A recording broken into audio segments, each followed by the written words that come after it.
Welcome to the Power of One. Today, I am going to be speaking with Dr. Janet, and we are going to be speaking about the subject of sex.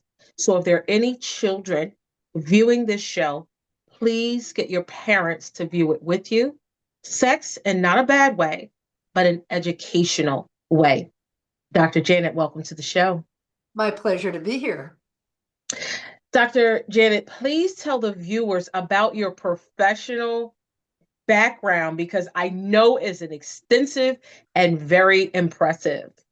Well, thank you so much. For the purposes of this conversation, the important things to share is that years ago, when I finished school at Penn State, so for the local viewers, this is all local, I came out of school with a degree in health education and I got certified as a sex educator. And with that certification, I got recruited to work on one of the first child sex abuse programs in the country in Knoxville, Tennessee, a 24-hour sex abuse helpline.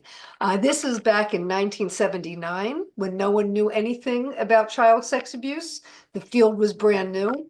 So a very smart man thought if he hired one child abuse worker and one sex educator and put us together, we'd figure it out.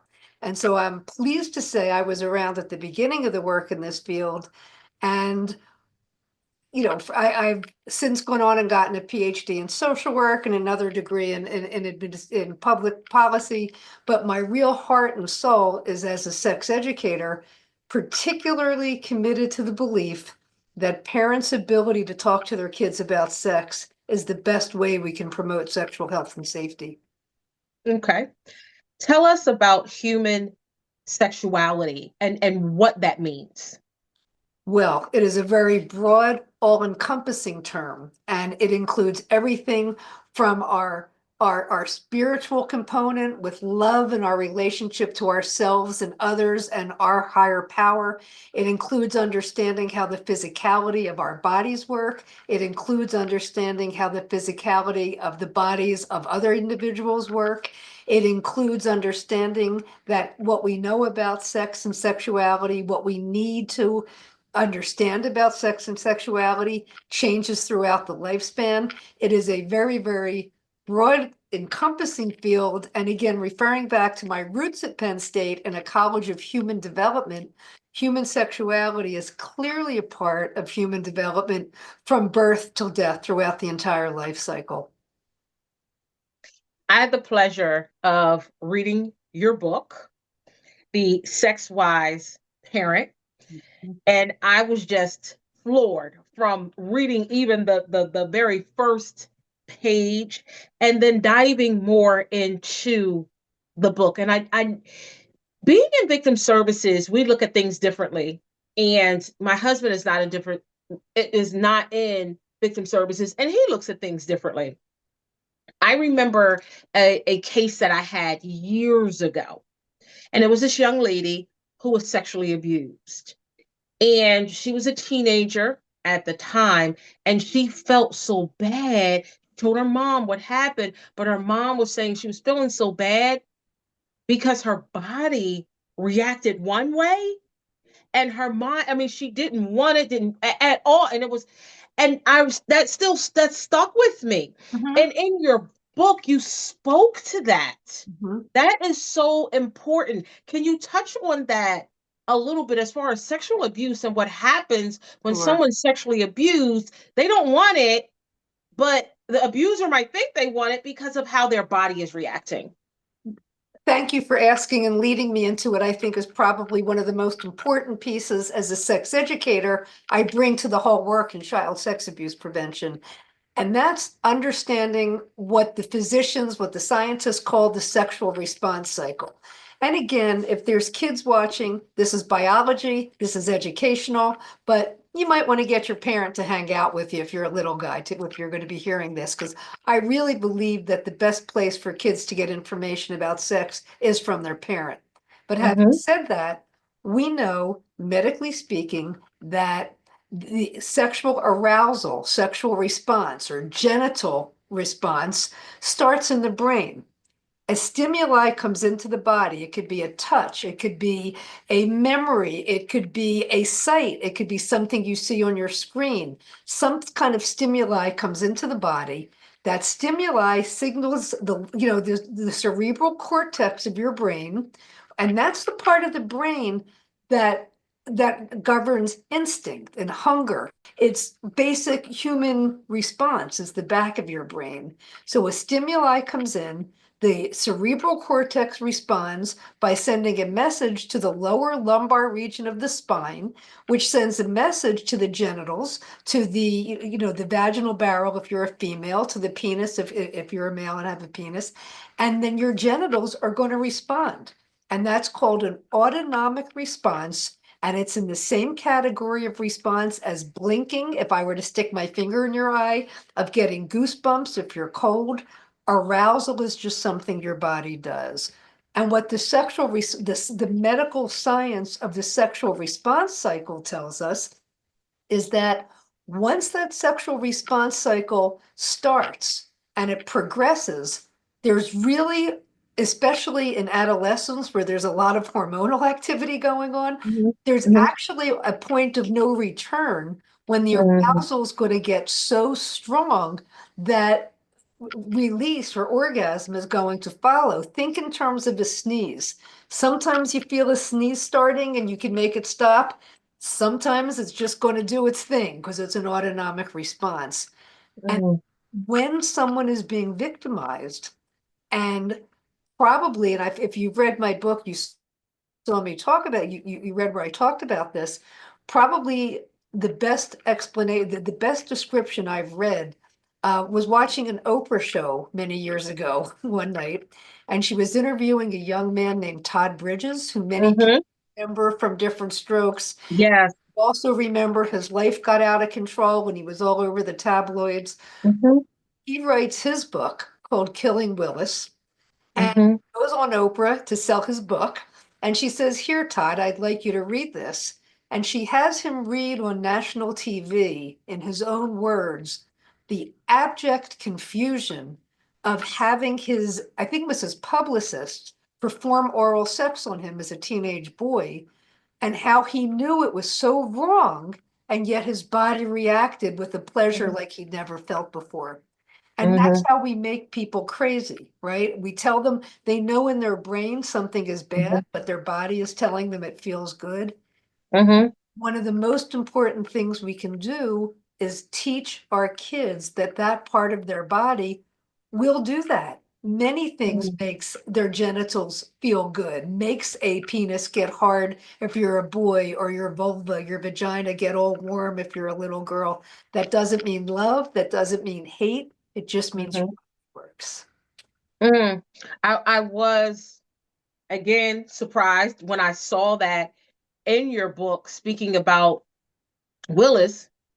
And I also thought you did an amazing job in speaking about what we'll always tell our children: stranger danger. Don't talk to strangers. But 9 times out of 10, someone who sexually abuses a child is someone who may be a family member or someone who's close to the family.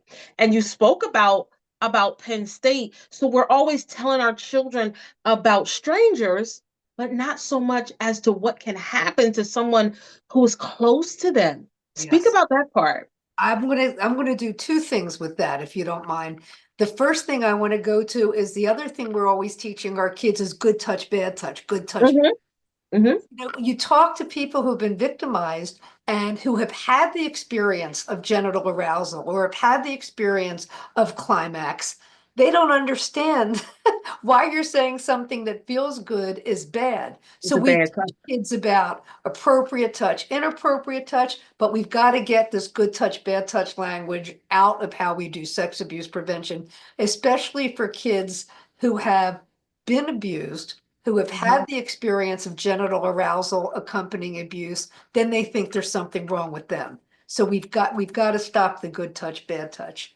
Your other point is really well taken. Stop with the stranger danger. The overwhelming majority of sexual victimization of a child comes from someone they know. So we've got to teach our kids appropriate boundaries, how to say, how to tell people to respect their space. But the most important thing we need to teach our kids is it's okay to tell us anything, right? Because I mean, even the most prepared child is not always able to hold their own against a very skilled, abusive grown-up. So Mhm. we never want our kid to feel like they did something wrong because they didn't prevent it. We always want to let them know that they can come to us as the trusted adult who loves them. Explain to the viewers what psychosexual development is. Psychosexual development refers to the fact that people, as they grow, go through predictable stages where one follows the other in terms of how they develop into a sexually mature adult. So people come into this world, the very first stage of psychosexual development is what Freud called the oral stage or the id, right? Pleasure, pleasure, pleasure. A baby comes in this world, their entire job, that first year of life, is to learn the world is safe. Because if they learn the world is safe, if they learn that their needs will be met, that grown-ups are going to take care of them, then their mind is free to grow and expand and the brain develops more and more synapses, which is wonderful. The second stage that happens around two-ish is kids want to learn that they can control things. Freud called it the anal stage. Other people call it the super ego stage. We're learning right and wrong. This is when kids start to learn rules. You can only poop in certain places. We learn that in our twos. We can only go certain places. That's when we hear the so-called terrible twos, right? I want to show you that you think you're the boss, but I'm the boss, but I'll come running back to mommy. So that's the anal stage, and kids are learning right and wrong, which is also crucial for moral development. Then we move into the genital stage a little bit later, where kids, very common for 4-year-olds to discover their genitalia. It is completely developmentally normal for kids to have their hands in their pants at nap time, for example, in nursery school, as a form of self-soothing. And the parents' role at that stage is to teach the kids that we don't do this in public. Touching our private parts is something we do in the bathroom, just like touching the private parts in the back of our bottoms, right? So we don't say, ooh, that's dirty. We don't say, ooh, that's bad. We say, oh, your body's working right, but that's private, right? The stage after that sometimes is referred to as the golden age of childhood, usually from like 5 to 11. And that's also called the latency phase because at that point in the kid's development, sex is like the furthest thing from their brain. In some ways, that makes them an easier target because a pedophile, and I do want to do an aside, not all offenders are pedophiles, but certainly pedophiles do exist. A pedophile can take advantage of the fact that a child at like 8 is completely oblivious to sex and start running his hand up the kid's leg. And maybe a teenager would recognize what this is. Maybe a 4-year-old would recognize what this is. But kids in latency stage just, or it could go right over their head. The key thing for parents to know about latency stage, that late childhood before adolescence, is we still have their undivided attention as parents. So this is the point where we get with our kids and we say, this is our family's values. In our families, we don't do X. In our families, we treat people Y. And these are the years between like 5 and 10, 5 and 11, where parents can just imbue their values of the world into their kids. And that's a wonderful time because once they hit adolescence, it's completely developmentally normal for their frame of reference to shift outside the parents. They're all of a sudden the parents got very stupid, but they don't know anything anymore. And this is when they're going to start exploring their own role as a sexual human being. You'll see the adolescent, the beginning of the dating. You'll see, the first hugging and kissing and crushing on people. That's all getting a little bit more confusing now because of all the opportunities kids have to see sex and sexuality on the media. We now know that more kids in the United States see pornography than get accurate sex information. So Mhm. it's so crucial that parents get in there in those years before adolescence with good information and good descriptions of our family's values. Dr. Janet, you said not all sex offenders are pedophiles. Yes. So break down for me what a pedophile is. That's number one. Number two, I used to work for a CAC, and all too often I saw that older siblings would sexually abuse their younger siblings. In all of your years of research, what again is extensive, and I want you to tell the viewers more of all of the wonderful things that you've done. Is it always that a child who was sexually abused will abuse their sibling, or what is it? So we want to know about pedophiles, Right. and then about siblings, older siblings sexually abusing or touching inappropriately their younger siblings. Mhm. Are they exploring? Do they not know that this is not right? Or is it that it feels good and they're like, I want to feel that way all the time?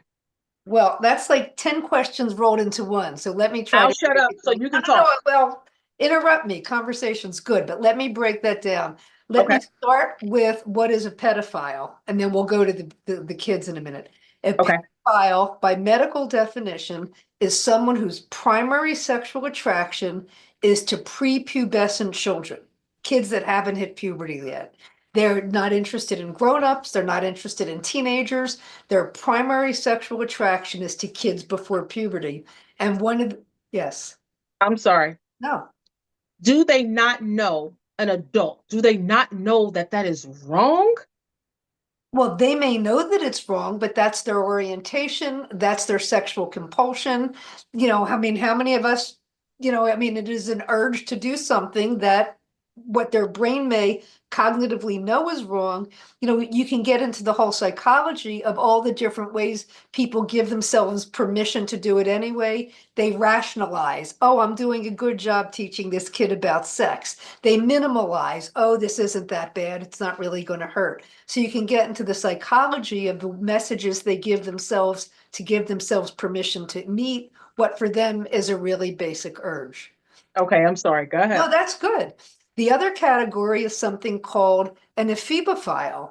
An ephebophile is someone whose primary attraction is to people between the ages of puberty and young adolescents. They're interested in the 11, 12, 13-year olds, right? And then there's a classification called a hebophile, which is someone whose primary attraction is to teens. These other two categories beyond pedophilia are real dangers to our kids, and they often fly under the radar because nobody thinks it's that weird if someone is sexually attracted to a 16-year-old. Because especially the 16-year-old, because they're walking around like I'm grown and look at my, whether I'm a guy or a girl, I want to exude that sexuality. And bam, they're in high school and there's some 26-year-old teacher who for the first time is up in front of a group of kids, and he's gone from being kind of the geek in college to the hot new teacher, and Mhm. just stupid things can happen. So if Mm. all we look at is pedophilia, we're going to miss the hebophiles and ephebophiles, particularly can be found in the youth serving organizations and schools that put our kids, our teenagers, and our younger adolescents at risk. So the That's other great information. Thank you. The other people, yeah, which I also, one of the things I've always liked to do is one of the universities in my community, when the student teachers go, before they go out for student teacher training, they do pre-service training. And, just give me them for an hour. Give me these Hmm. young student teachers for an hour to let them know what they're going to be walking into in a high school with kids with their own hormonal urges going, with their boundaries, and just because if we don't prepare our young professionals to walk into this environment, and very few colleges do, we're setting people up for danger. Mm. But the other risk to kids, as you pointed out very clearly, are other kids. When Mm. when scientists do retrospective studies, which is like of all the people now, were you abused as a child? And if so, who was the abuser? they're finding that up to 3/4 of all the victimization reported is by somebody, by another child. So what do we know about that? We know that while the pedophiles and the hebephiles and the phebophiles, they consciously seek out the kind of partners that fill their urges, right? Kids are generally acting with opportunity, lack of impulse control, and sexual hormones in their body that they don't understand. They're a very, very, very different dynamic than the pedophiles, hebephiles, and the phebophiles that plan, that groom. We've all heard about grooming, how we Hmm. Hmm. that's not what happens with kids. It's opportunity, lack of impulse control, and sexual feelings that they don't understand. And as we were saying earlier, that whole arousal and climax, sexual gratification is one of the strongest behavior reinforcers to human beings, meaning that when you do it once, it feels so good you can develop the need or the compulsion to repeat it again. So when that opportunity strikes, say in a family setting, where the older sibling has access to that younger sibling on an ongoing basis, it can become a very difficult dynamic, Hmm. within a family. And Hmm. the retrospective reason, and when I say retrospective, it's because people don't report it at the time. Of all Hmm. the cases that come into a CAC or protective services in a given year, maybe 10 or 20% will involve kids as the abuser.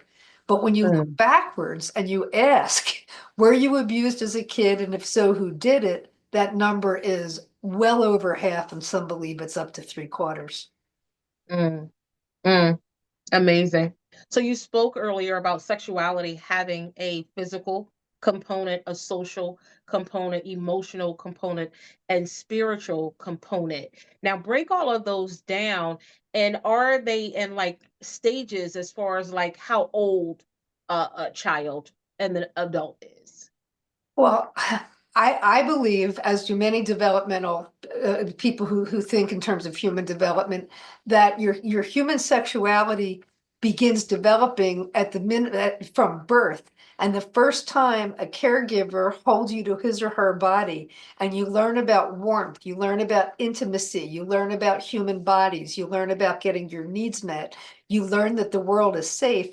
That's the foundation to be able to grow and develop and enjoy bodies, enjoy feelings, trust in relationships, trust in, and as we get older, we learn that we're not the most important person in the world. An infant has a right to believe that. They can't think any other way. But sometime around two-ish, we learn that there's other people and we've got to respect their rights and respect their boundaries. So as we grow and understand how we interact with the world and how we interact with other people, that's all part of making somebody sexually safe and healthy.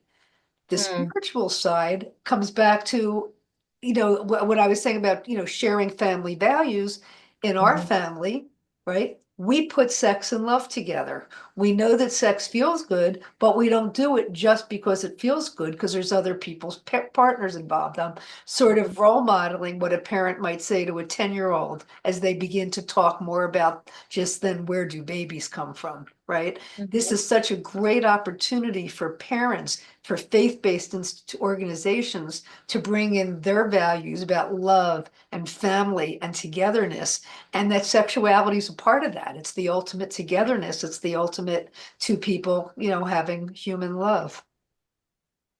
And I do think that is so important because if we do not educate our children, someone else is going to educate them the wrong way. And that's when bad things happen. What positive message, as we close, do you have for parents that need to talk to their children about sex? I'm going to say that everybody tells you to talk to your kids and nobody bothers to tell you how, but I and many other people are, and there's great resources out there to help you. You can look at my website, sexwiseparent.com. You could go to the Academy of Pediatrics and see what the pediatricians say about how to do it. You're not in this by yourself. You go, organize within your church, organize within your faith organization, get parents together and have, a doctor or someone like me come in and help you get started. Let's empower the parents to do the right things by their kids. Dr. Janet, share with the viewers the other amazing things that you're doing, any boards or anything that you sit on. Well, I sit on the board of the National Coalition to Prevent Child Sex Abuse and Exploitation. If you're a prevention person, go to preventtogether.org and read the national plan to prevent child sexual abuse and exploitation. I am involved in a couple of different research projects, most notably a national effort to keep juveniles off of sex offender registries, because as we were saying, juveniles are very different than grown-ups. And I'm very proud of Pennsylvania as being the first state whose Supreme Court declared that unconstitutional. We don't want to punish a kid for life for not knowing any better, which is traditionally what we see with kids. And I'm really devoted, again, to getting information out to parents, speak at conferences, all kinds of events. Really want to do whatever I can to help parents be the primary sex educators of their kids. Thank you so much for joining me today, Dr. Janet. My pleasure. Thank you for joining me, and all parents. It is so important that you sit your children down and have that conversation with them. Sex is not a bad word, but we need to educate. So we make sure that no one in the street or a pedophile is educating your children the incorrect way. Peace and love.